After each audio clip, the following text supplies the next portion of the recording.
Olá, eu sou a Aline Bárbara e hoje nós vamos falar sobre gestão por competências.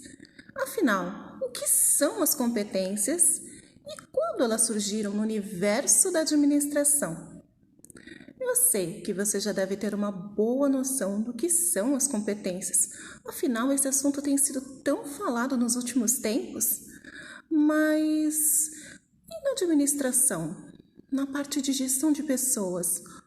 Quando elas começaram a ser importantes e fundamentais para a gente conseguir fazer uma boa gestão de pessoas. Depois do VT, a gente começa a falar sobre isso, ok?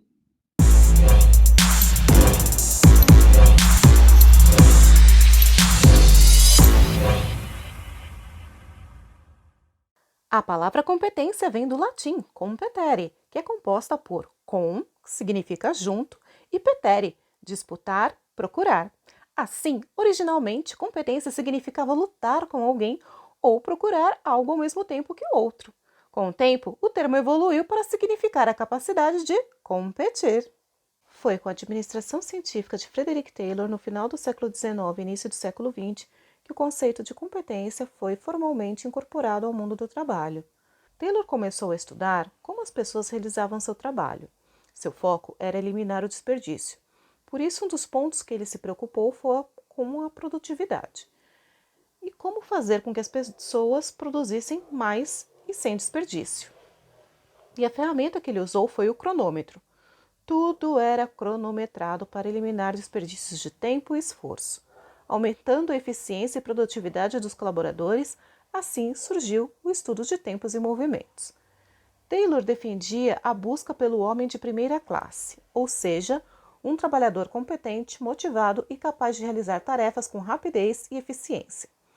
Taylor fez o que se tornaria a característica de distinção entre o homem mediano e o homem de primeira classe. Segundo Taylor, o homem de primeira classe é a pessoa que deveria ser selecionada para a tarefa que lhe fosse mais apropriada e incentivada financeiramente. Ele acreditava que as empresas produziam apenas 1/3 do que poderiam devido a erros dos trabalhadores e métodos ineficientes. Ao perceber que os trabalhadores perdiam muito tempo durante a produção por não dominar sua função, Taylor observou que era necessário aperfeiçoar as funções de cada um para evitar a lentidão na produção e esforço físico desnecessário. Para isso, Taylor padronizou equipamentos e materiais e ofereceu prêmios e incentivos para aumentar a produtividade. Especialização do trabalho consistia na subdivisão de uma tarefa geral ou global em várias tarefas menores.